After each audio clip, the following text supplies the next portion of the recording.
On dead bodies, you put the garland on from behind.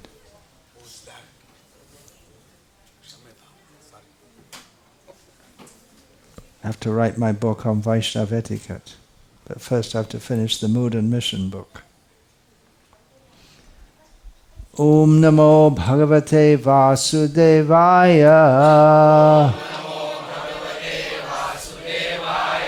Om Namo Bhagavate Vasudevaya. Om Namo Bhagavate Vasudevaya.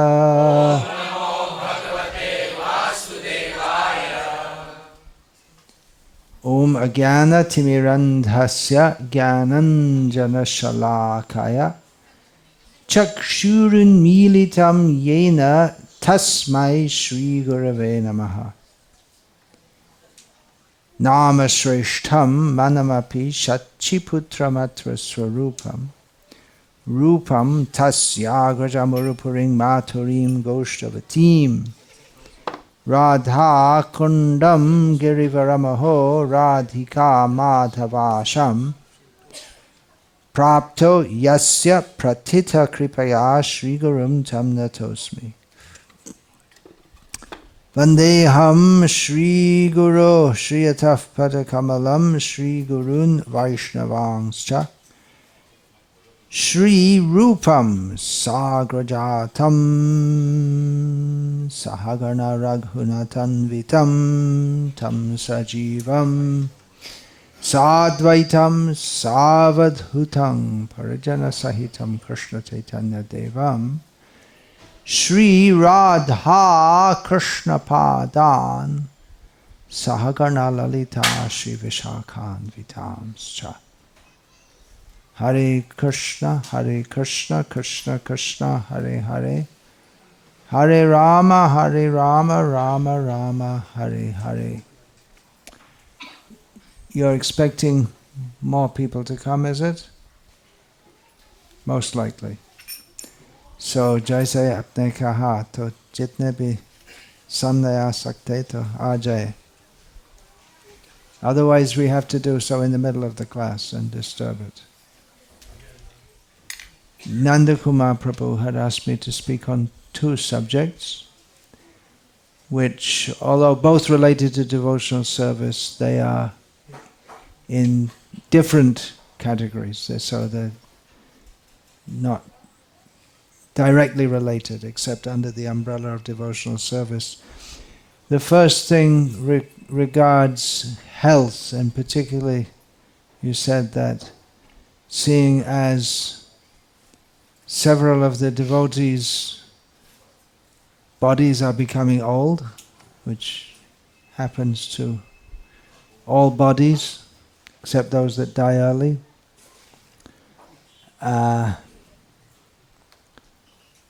Health issues are there, and the importance of trying to keep the body healthy.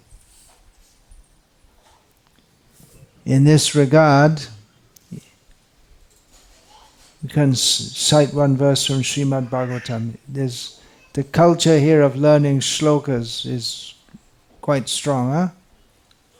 Not as strong as it was. Not as strong as it was. It's still a strong culture. That was introduced by, I'm just trying to think, Mahamani Krishna Prabhu,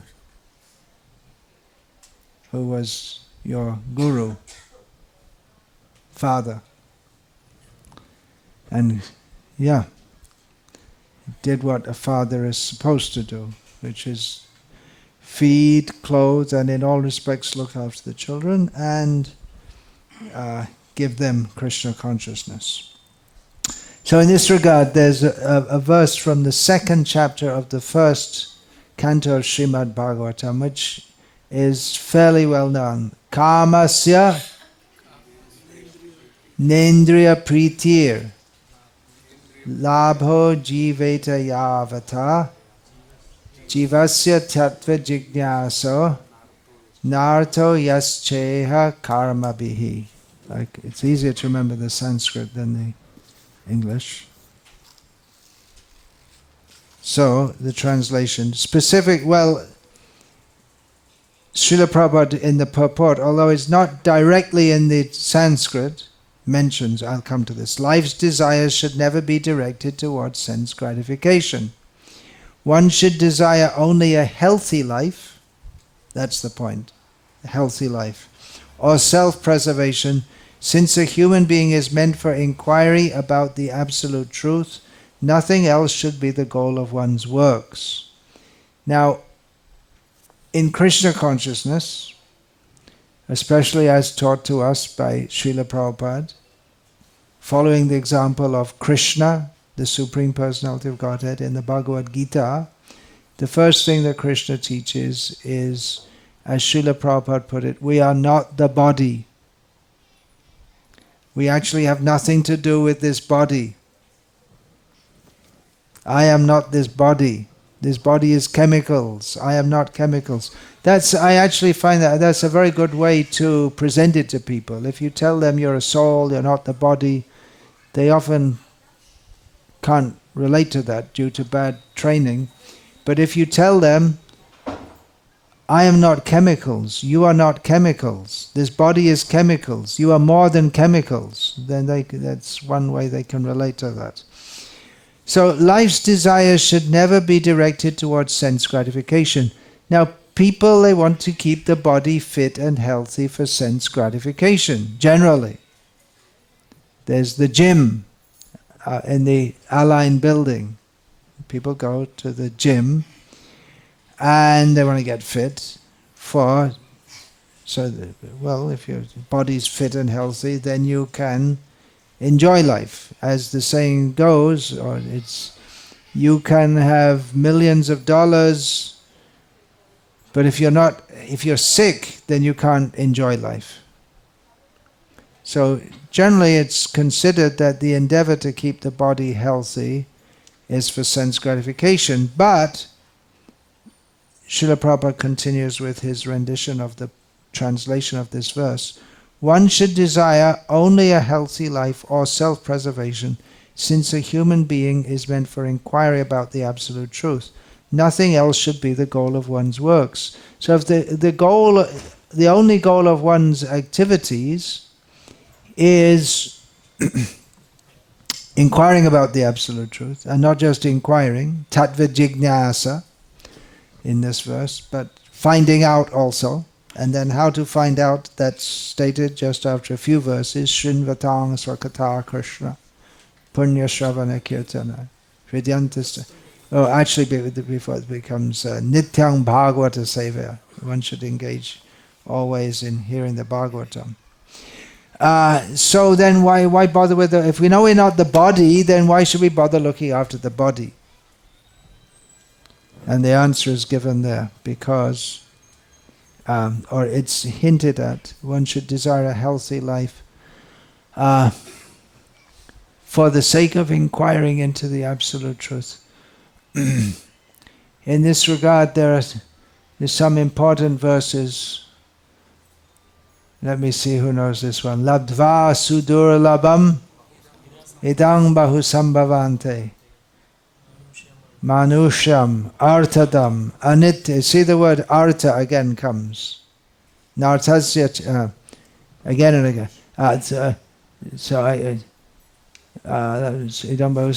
Manusham artadam again, and we find that in Prahlad Maharaj's first instruction. Kumara acharet pragya dharman bhagavatani durlabham manusham janmata tadapi adhruvam artadam.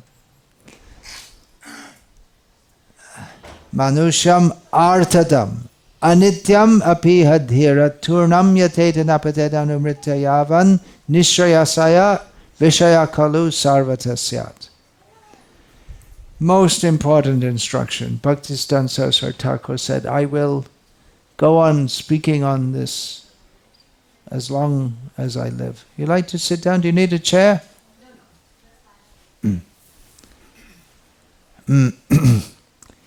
So the point is that this is also spoken by Krishna directly, by the way, this verse.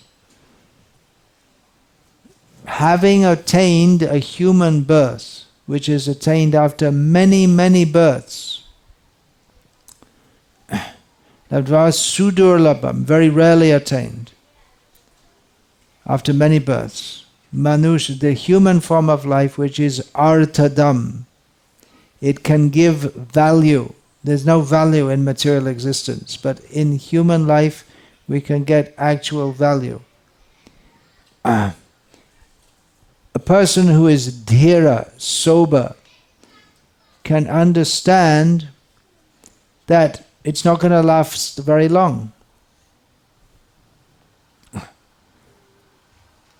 But because it is artadam, because it can give value, we should utilize this window of opportunity. You've heard that phrase, probably. Window of opportunity. This window of, there's a human form of life.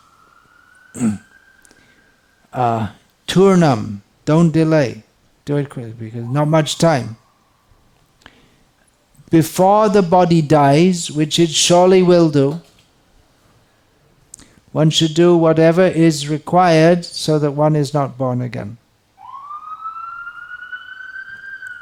And if one thinks that,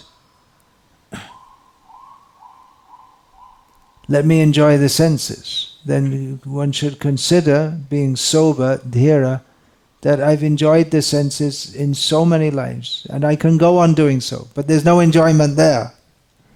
Therefore, we should get that which is of value beyond this so-called enjoyment of this material life, which only brings suffering. And there are so many things. And then the next verse, Prahlad says after that, Sukham Aindriyakam Daite. Yeah, so anyway, you're going to get happiness, you're going to get distress, forget it. Now in this human life, use it for what? For sense gratification, is that right? No. In this regard, Krishna speaks a similar verse, again to Uddhava, we find in the 11th canto of Bhagavatam. Anyone? If I give the first word, you'll get it. But it's better if you know it anyway. You know what it is, but you click. What's the other verse related to this in the 11th canto? Nridehama. Don't know that one? Nridehamadyang sulabam sudurlabam. Similar words. Sudurlabam. Nridehamadyam sulabam sudurlabam. Plavan sukalpo guru karnadara. Mayana, what is it? Mayanukulena nabasvataritam puman bhavabding nataret sa'atmaha. Krishna says that this human birth, which is now obtained, somehow or other we have it. We got it. Sulabam. You don't have to do anything to get it. You got it. But which is, if we consider it's very rarely attained, it's like a suitable boat for crossing the ocean of material existence. A cat body, a dog body, a camel body, a mosquito body, not suitable. Even a demigod body or a demon body is not so suitable. So it's a very suitable boat for crossing the ocean of material existence. And if we've come so far as not simply to have the body, but we've accepted a guru who's an expert captain for guiding the boat, then we have good opportunity. But even that still might not be enough. In the days of sailing, they used to go by sailing boats from here, from Dubai to India. What are they called? Dhows? Dhow. Still, I don't think so. No one does that. Maybe for fun. Yeah, it's become more like restaurants and... Yeah, it's for wasting your human form of life.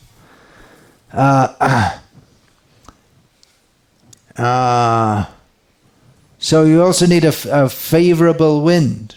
If the wind's blowing the wrong way, then even the planes, if you're flying into the wind, it's going to take you longer than if you're flying with the wind.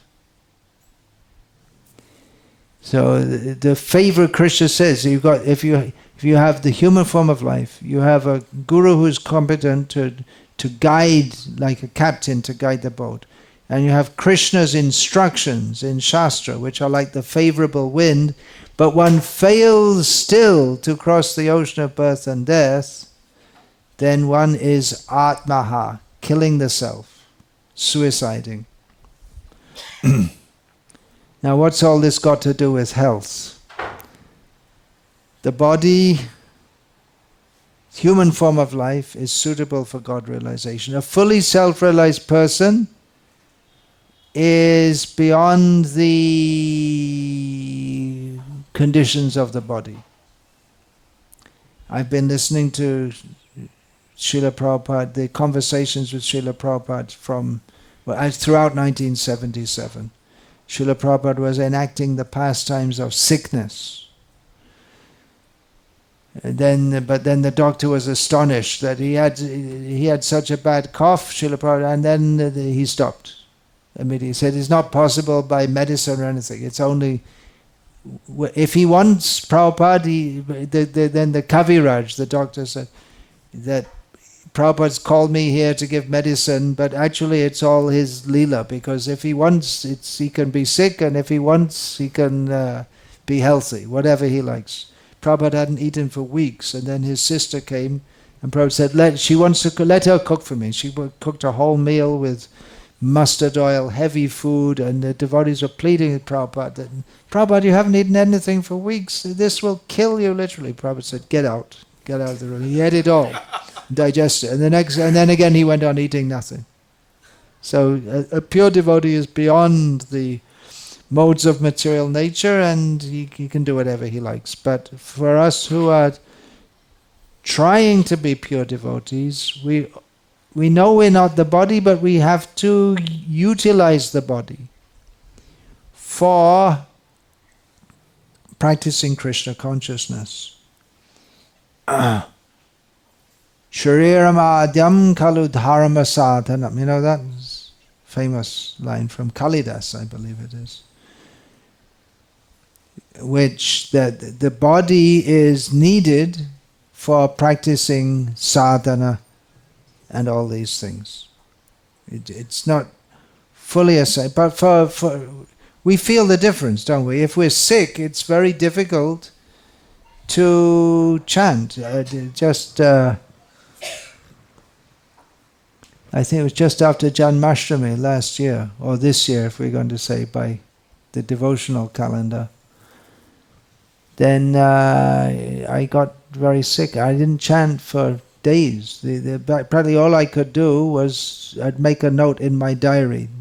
Didn't chant, 0 rounds. And then the first day I started chanting 7 rounds, and then I had to catch it up later. I wasn't dancing in kirtan. I wasn't going to kirtan. I was just lying on the bed all day, all night. No sadhana, nothing, no preaching.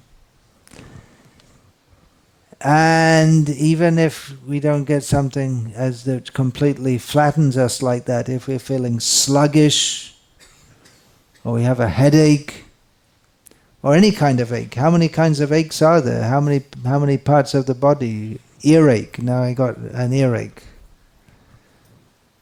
Don't inquire about it. It's a minor thing. Earache. Headache can be very severe. All kinds of aches. Earaches can be very severe. Toothache. You remember years and years ago I was here and I couldn't sleep at night? You don't remember. You weren't even born then. And what other? Backache.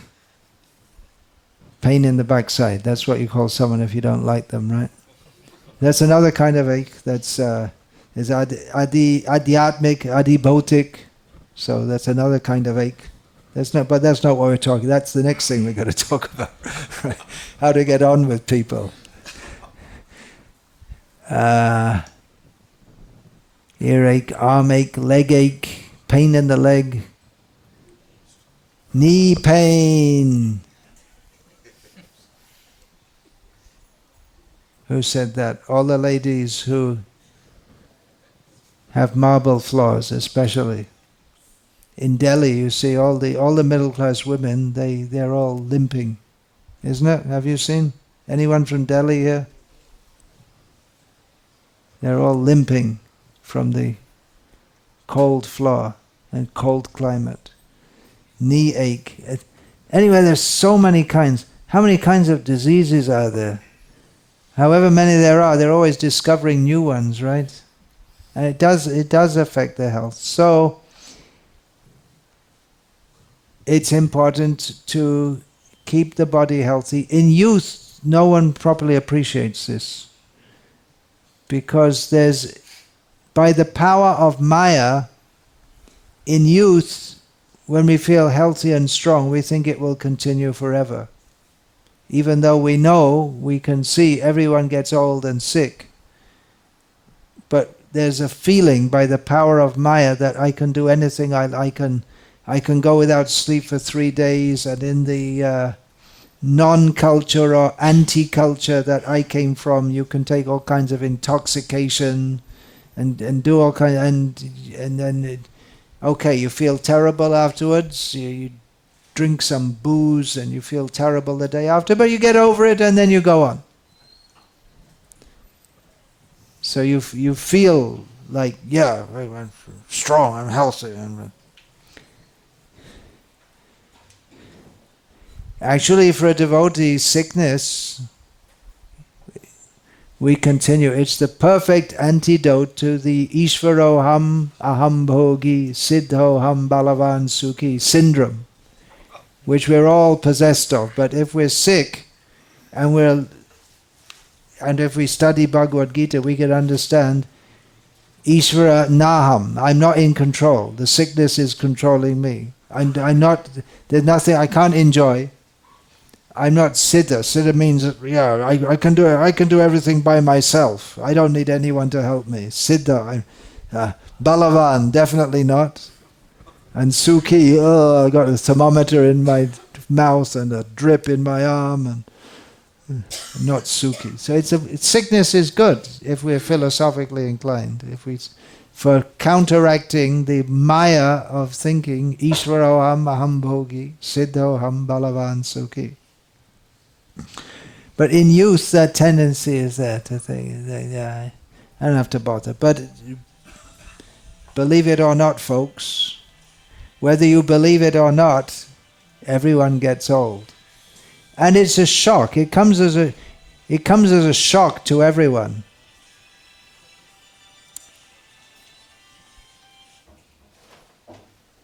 I was thinking someone could... Okay, here's a little joke to lighten things up. Someone should design an automated program so that when someone's phones go off, you send a drone. Not to kill them, because we're devotees, but to smash their phone into pieces.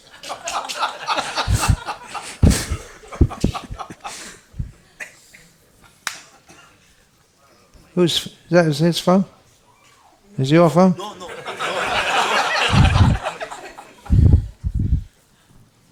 I was just checking on the it's on my phone. Okay.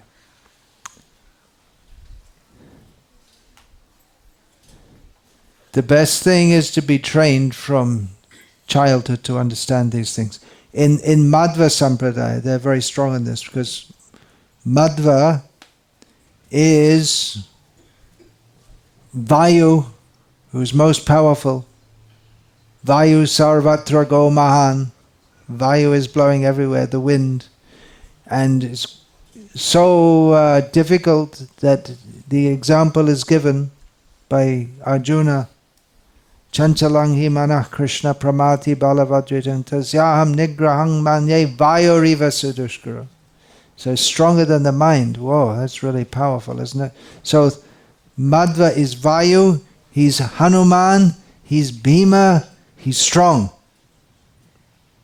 And he instituted for his followers that from a young age they should have an exercise regime. And you see, even today, if you go to the Purna Pragya Vidya Pitam, which was founded by Vishveshwar Tirtha Maharaj, who just passed away and is interred there, that the boys, they study, they really study. They said that these young brahmanas, that culture is still going on in Madhva Sampradaya and at Kanchi and at Rishya Shringa. What's Shringeri?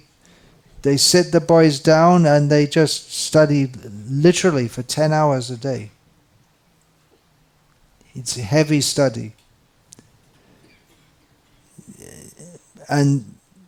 But in Madhva Sampradaya they have exercise also. So from the beginning of life they have this culture that they should have. Nowadays it's cricket.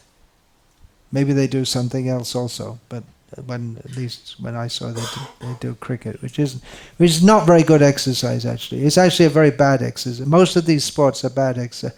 Why? Because cricket is one-sided.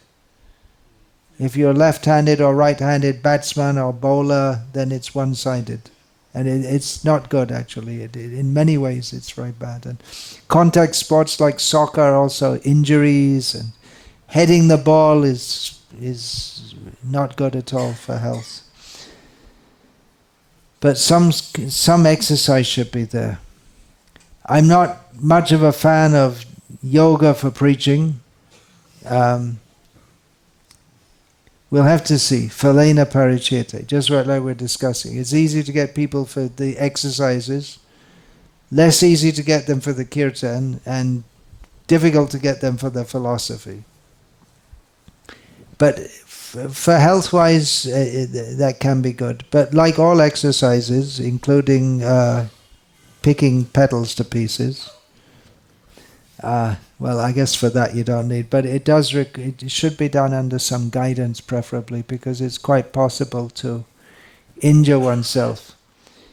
Now, somehow or other, generally in India, the culture is not one of physically looking after the body. For some reason or other, it's traditionally people, they may not have needed to do exercise because anyway there's so much walking naturally. Just to give an example, Sri Ramanuja, when residing at Sri Rangam, would daily bring water from Kaveri. So just doing that in itself is for the Lord, not for him, for the Lord. So naturally some exercise would be there. And in our Krishna conscious Gauriya tradition, we have kirtan and dancing, so that's some kind of exercise there. But with the urbanization, a lot of that's been lost. And then even the farmers, so much of it is mechanized that they don't get the same kind of exercises they use, physical exercise. So some physical exercise is required for the body. And there are so many things to do for maintenance of the body. In this 1977 conversations with Srila Prabhupada, I was discussing about one of Srila Prabhupada's old friends from his whole life, a friend of Srila Prabhupada's, who was obviously old also at that time, one Dr. Ghosh from Allahabad.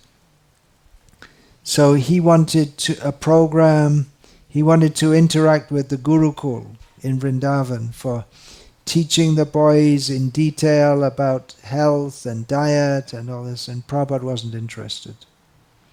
He was interested, you have a dispensary and they can help the devotees if they get sick, but he wasn't interested that you teach so many things. But in my experience, and I did have very good exposure to traditional Indian culture, living in Bangladesh, which is politically not India, but culturally it was in many ways more Indian than much of India. At that time it was not at all modernized.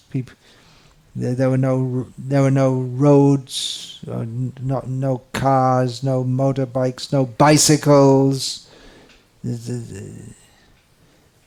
no doctors. I mean, not this kind of, the Western kind of doctor. Hospital, the word was not known to most Bengalis in Bangladesh at the time. It was you could just imagine that Chaitanya Mahaprabhu's dancing party might come because it was the same way of life, the same culture. The houses were built of mud, and people kept cows and plowed the field. It's still like that. So most of the people were in the villages not much educated, but everyone knew everything about health, especially the women. Just like someone gets a stomach upset, okay, go out in the field, find a few plants growing wild, put them on the shield, roll it, make a little juice, drink it, finished. And all kinds of things. If there's a snake bite, that's more severe. You have to call the fakir, and he'll do some magic. Actually, they do magic. And if you can get the fakir in time.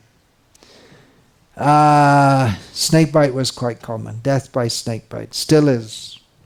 But all kinds of things. And people knew how to keep healthy. Just like you don't eat yogurt at night, for instance.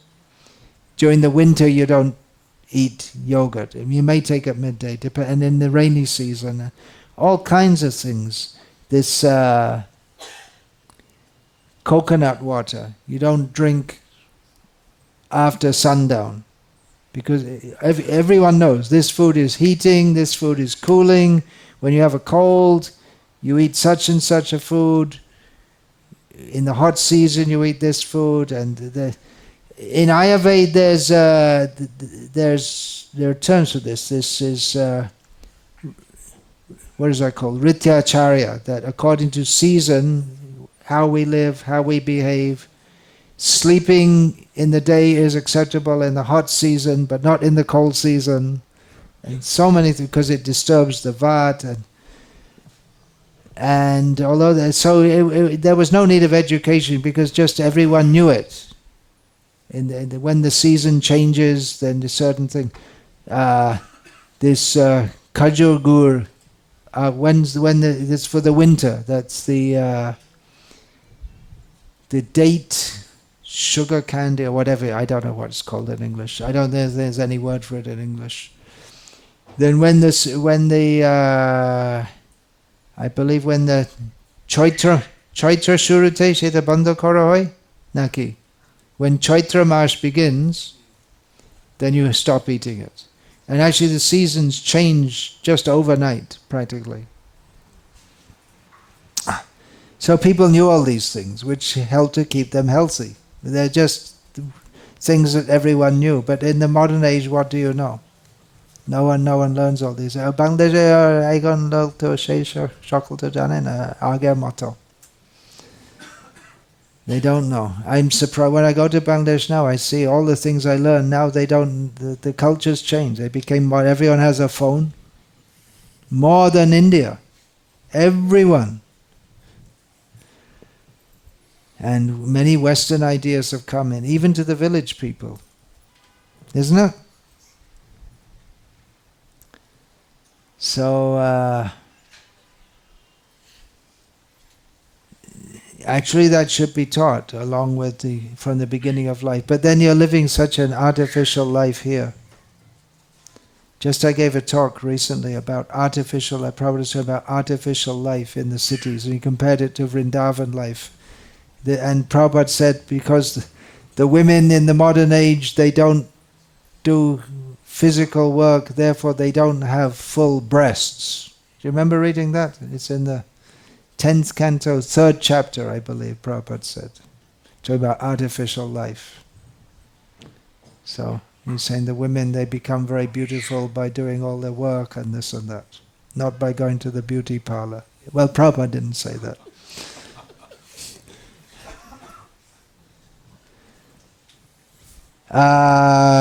Usually, our devotees, they don't understand this either. And when you get to middle age, you start to find out, and you go on finding out more and more.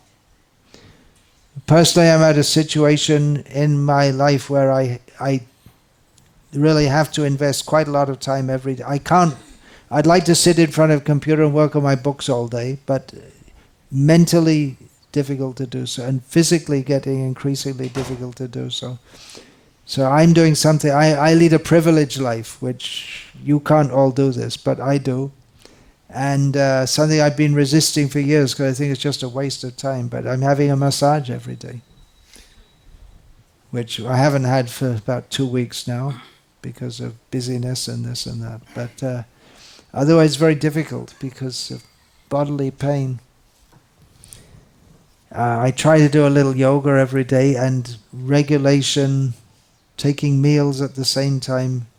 Prabhupada was very strong on that. It makes a lot of difference. You control your diet. Don't eat more than you need to. It's very hard when you're a guru and you have all these loving lady devotees who they want to express their motherly love for me by cooking for me. And I feel I should eat, but then I get sick. So what to do?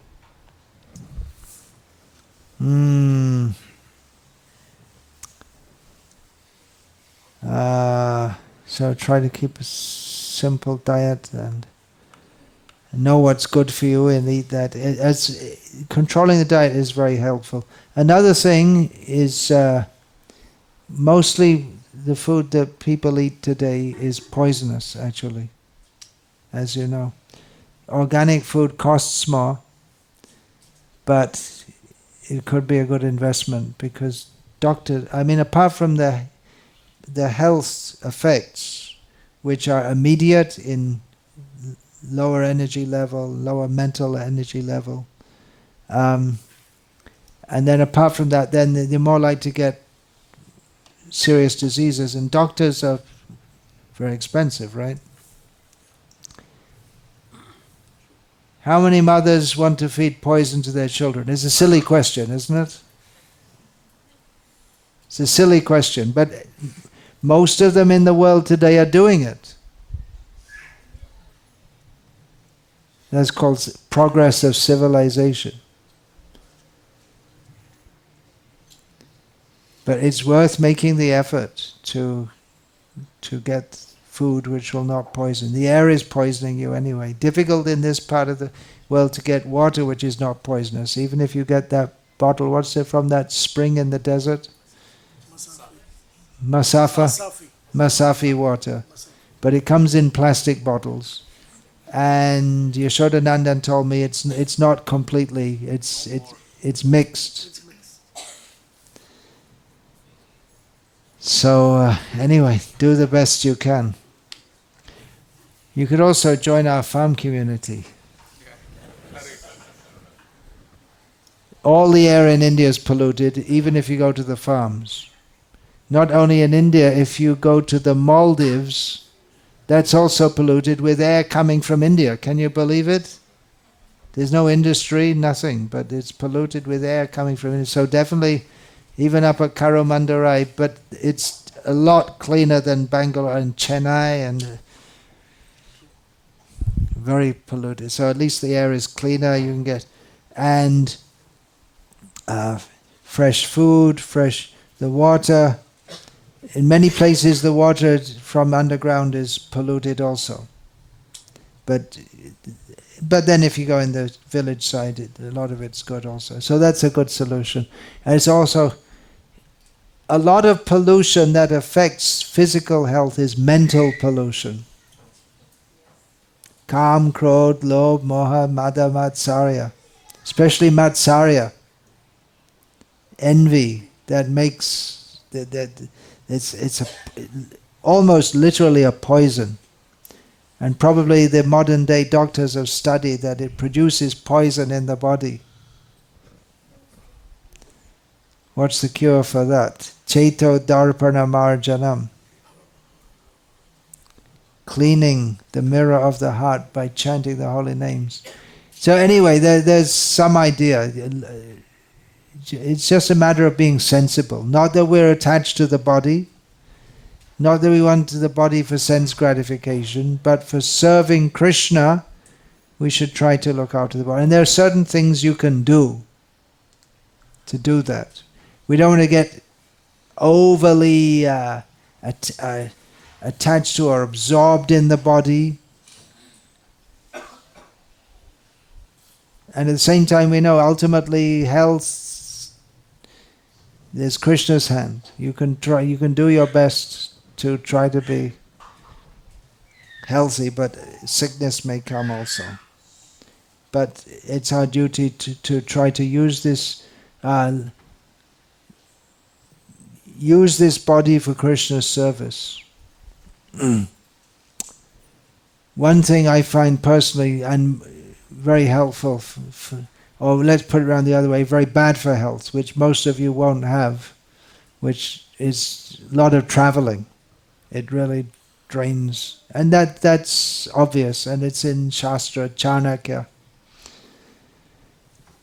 But that's part of sannyasi dharma, but I'm trying to cut down on that and write some books and spend time on the farm communities and trying to encourage the devotees there. That's also why I haven't been coming here so much. But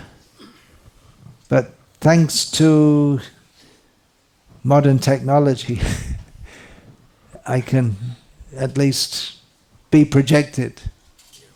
Haribol, you there in America, is this live broadcast? Okay. Radhika Gopinath there in Seattle area, quite likely. So Haribol didn't go to Seattle for how many years? 5 years, something like that. Had a Shravan Kirtan come there. But by the grace of modern technology and by the grace of the controller of the senses servant, who's... Those of you who are online can't see him because I'm sitting in front of the camera, he's sitting behind it. It's all his brainchild. I didn't want to... I thought it's just over endeavor, getting all this fancy equipment and carrying it around, but it's having its effects.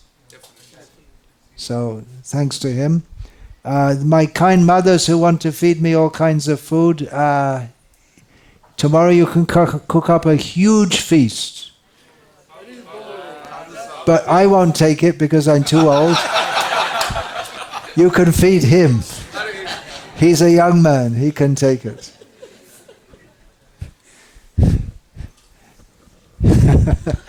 Okay, on to the next point. What's the next point? Devotees don't get on with each other. I was going to relate that. Matsarya, and the envy. Envy leads to disease. Literally. Why don't devotees get on with each other? Oh yeah, there's another. I had lined up another quote here. Here we are.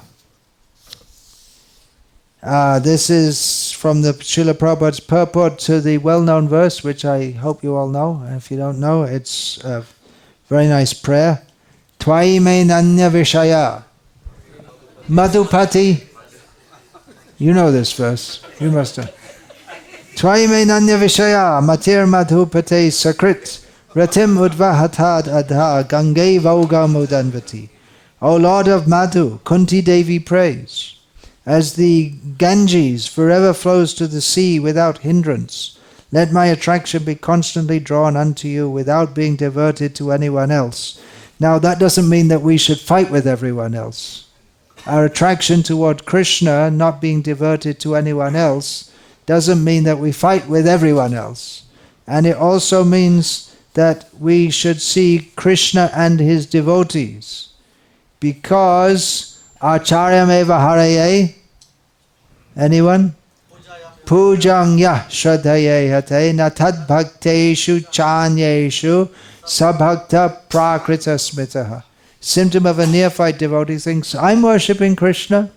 Very nice. I don't give a damn about anyone else.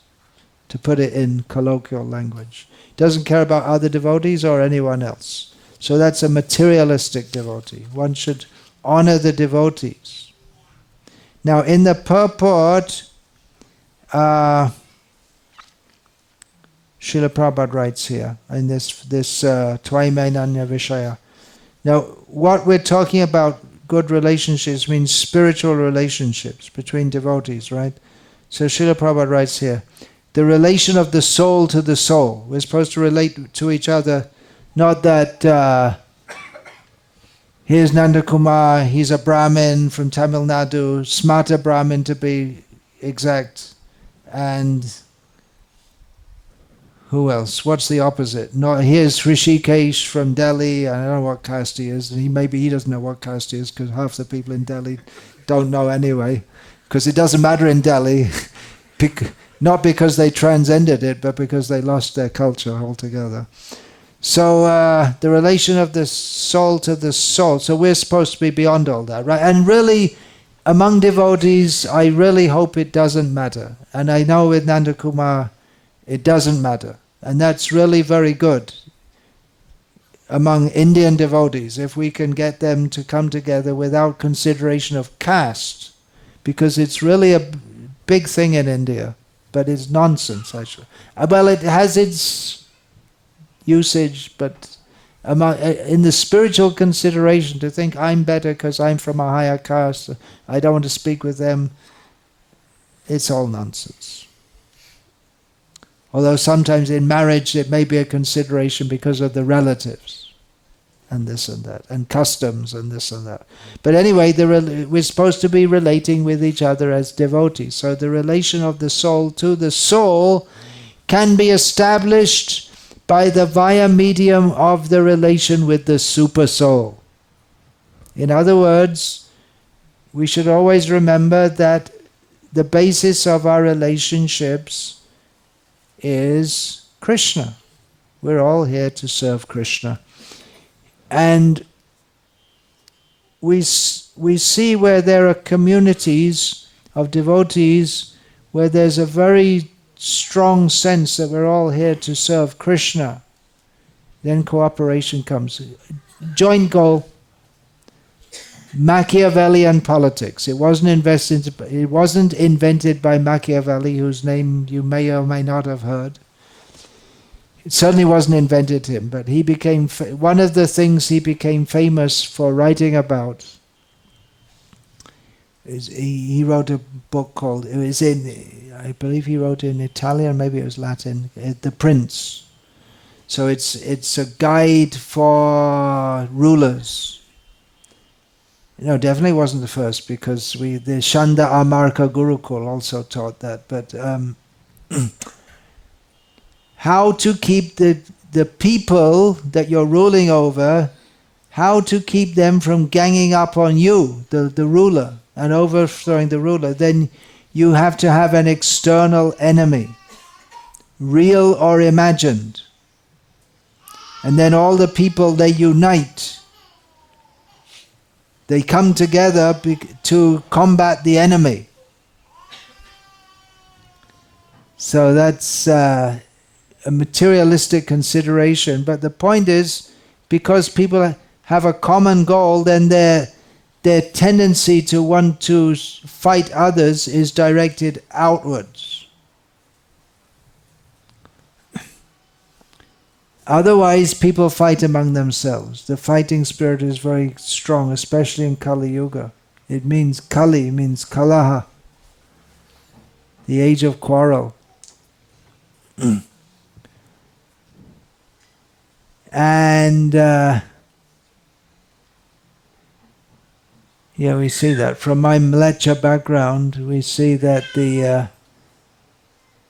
the supporters of different soccer teams, they fight amongst each others. But when there's a game England is playing, then they all unite together. They all support the same. Because it transcends the local consideration. I don't know if transcends is the right word here, but from the literal English point of view, it's correct. But we want to use the word for transcend to Mang chayo vyabhicharana bhakti yogena sevate sagunan samatityata, samatit, to go beyond Brahma bhuyaya kalpate, to go beyond the modes of material nature. Now, in Krishna consciousness is the purest form of religion. It's not based on envy. some religious systems, it seems to me, they have enmity or hatred even more strong than the adherence to God. Or they think adherence to God means to kill others, hate them. Certainly that in certain sects or interpretations of a religion which is prominent in this part of the world, that is seen that it seems to be more about killing the infidels than loving God. In the Christian tradition I was raised in, to be a good Catholic, it was more about hating Protestants than having anything to do with God. And from the Protestants from the other side. If you're a Protestant, you hate Catholics. What's the main symptom of being Protestant? Protestant is supposed to be Christian, but it was more about hating Catholics than loving God. But Krishna consciousness is meant to be for the nirmatsara, persons who are without envy. That is possible if we develop love. Krishna consciousness is all about developing love for Krishna and his devotees and for all living beings. Sarva bhuta hite rataha. One should be engaged in activities for the benefit of all living beings with Krishna at the center. So really this is a religion of love. I gave a talk on that a few years ago called the religions of hate and the religion of love.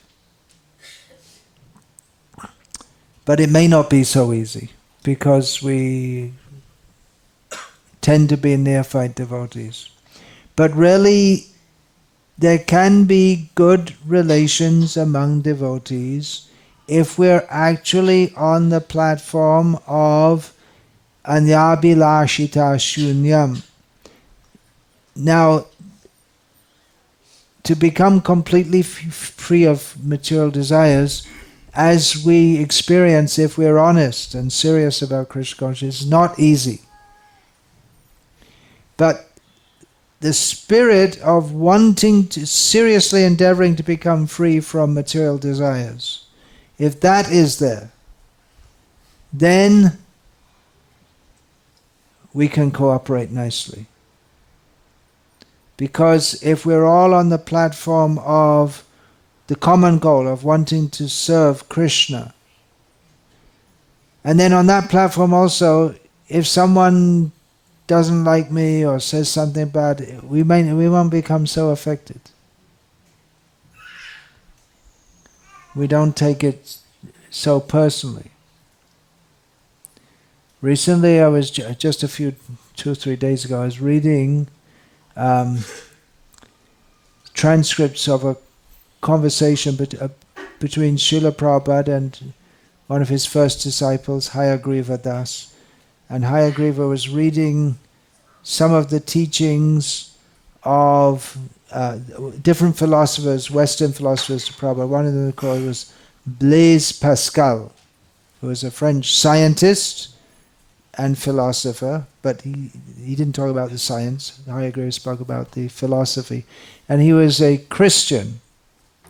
And some of the things he said were very good. I personally found it among all the philosophers who Hayagriva and Shamasundar discussed, I found Pascal very good. One thing I learned after coming to Srila Prabhupada's lotus feet, I remember one devotee, this Jagjivan Prabhu, years, not the one from South America, another one. He's from America also. He taught this to us. Pascal's wager. He said, okay, you don't believe in God. There may or may not be a God. Let's take it you may or may not believe. There may or may not be a God.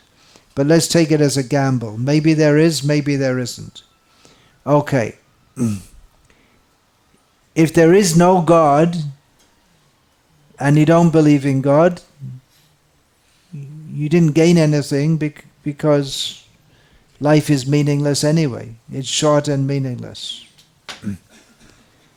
And if you don't believe in God, if there is no God and you do believe in God, then you didn't lose anything because anyway life is short and meaningless. And even then you could say you're better off because generally people who believe in God are happier. I'm extrapolating a bit here. But if there is a God and you don't believe in God, then you're in a hell of a lot of trouble. And if you do believe in God, you got it right. So better as a wager, it's better to believe in God. It's logical. But that wasn't, Hayagriva didn't discuss that. That's so what I'm trying to remember what Pascal said about oh yeah, this was one thing that struck me. I've read it before years ago. I think it's only the second time I went through it. That people, they get so upset that they can't sleep and they get fully in their mind if someone says something bad about them, as if it's such a big thing, but they don't even think that they're going to die, and which is a much bigger thing, and much more disastrous. Someone says, they get all upset. And what the hell does it matter, someone says. If it's true what someone says bad about you, then take it to heart and try and improve. And if it's not true, then what the hell does it matter anyways?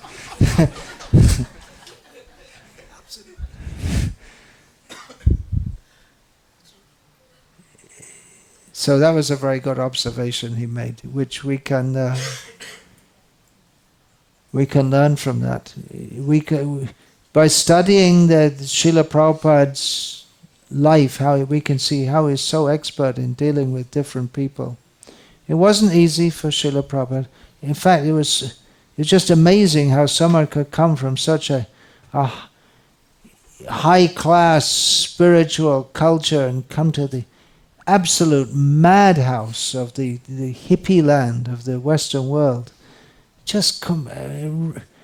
In fact, among the hippies, to be crazy was considered prestigious. I happen to remember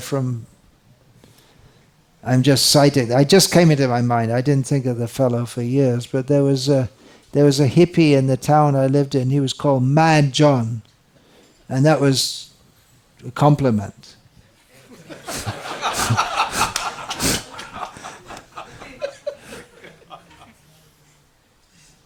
But Prabhupada, how he was so expert in dealing with them, so many people.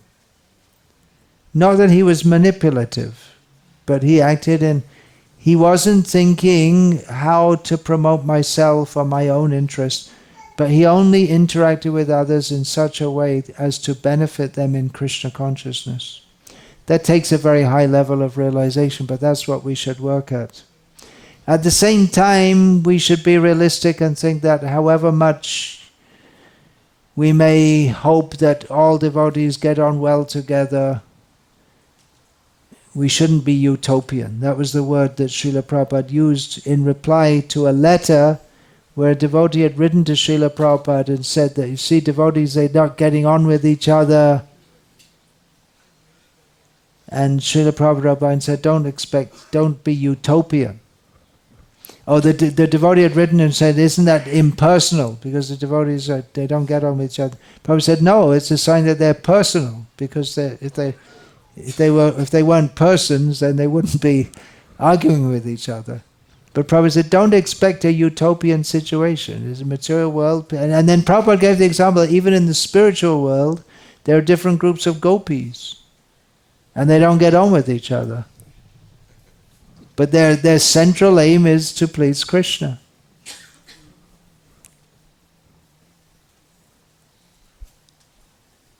So we're just going to have to live with the fact that not everyone will get on with each other. My personal policy is that I try to live and work with those who I can get on with, and others offer them respect from a distance.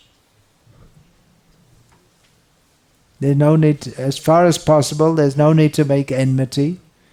But we get that example that kripo peksha, balisheshu dvisatsu. To those who we can benefit, well, let's say the whole verse. Ishvare tadadhineshu balisheshu dvisatsu cha prema maitri kripo peksha yakaroti samadhyama. On the neophyte platform, we can expect there'll be a lot of argument, but on the madhyamadhikari platform, which we're supposed to be coming to, at least, we're supposed to direct our love to Krishna, make friends with the devotees, be kind and merciful to those who are innocent, who we can help by giving Krishna consciousness, and avoid those who are envious. Now, we don't like to see devotees as envious, and we shouldn't. But it's quite possible, quite likely, that there are some devotees who somehow we don't get on with very well, and if we can't resolve it, then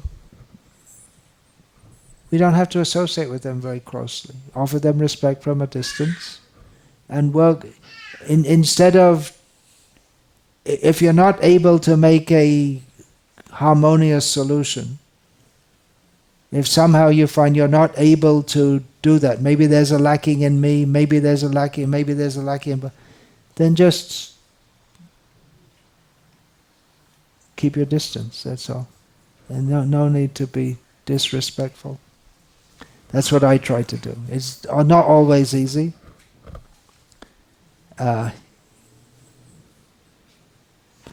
And just live with the fact that we won't be able to get on well with others, but among devotees we shouldn't be envious or dislike devotees. It doesn't make any sense, does it? People are trying to serve Krishna. They're very rare. What is that? Sudurlabham loke. What is that? Sudurlabham bhagavata hi loke. It's rare to find a devotee in this world. And have lots of kirtan. Dance and chant together. It's hard to be envious of others when you're chanting and dancing in kirtan together.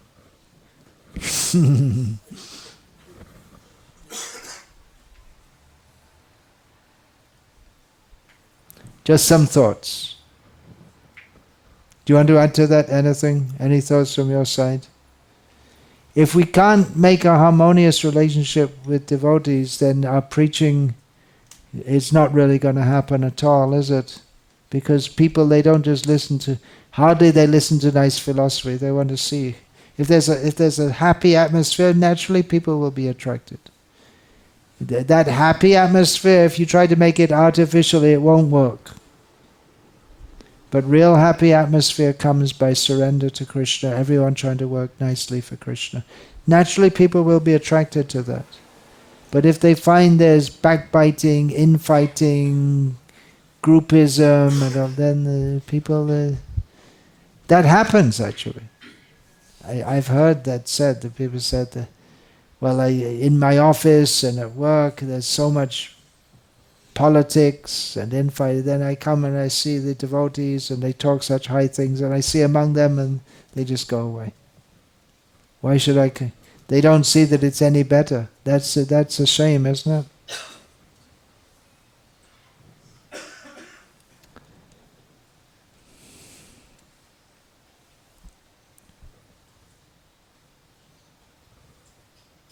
Higher goal. We should have a higher goal.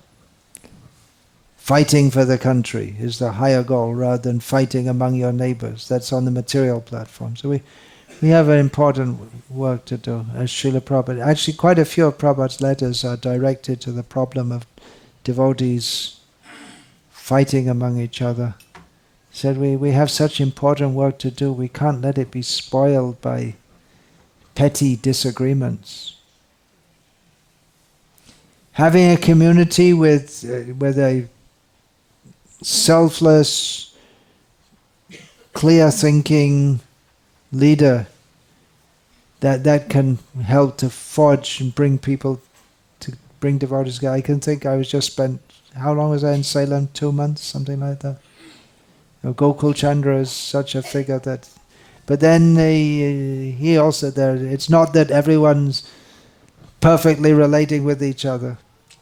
But if there's a good, strong leader who's good at dealing with people, then it creates a spirit. And they have a project which helps to focus everyone.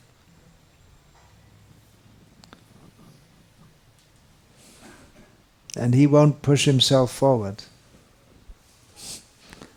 Everyone knows he's the leader, but he doesn't push himself forward that I'm so great and everyone should come and touch my feet, and nothing like that. Just the opposite. And then the other devotees pick that up also. It's no one there is pushing themselves for name or fame or any such thing. It's all for Krishna's service. So good spiritual leadership. Yeah.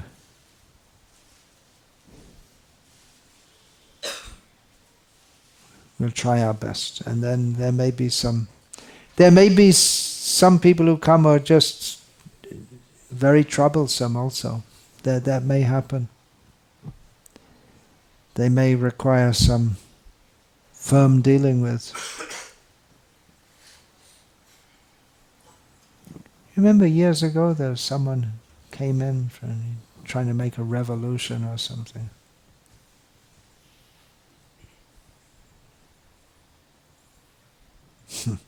Here. Yeah. Needlessly. And just... Okay, Hare Krishna. Now it's time for prasad distribution. I don't think we won't take any questions. Devotees are tired. Tomorrow's a work day. Okay, let's leave it. Okay. But it could have been translation also.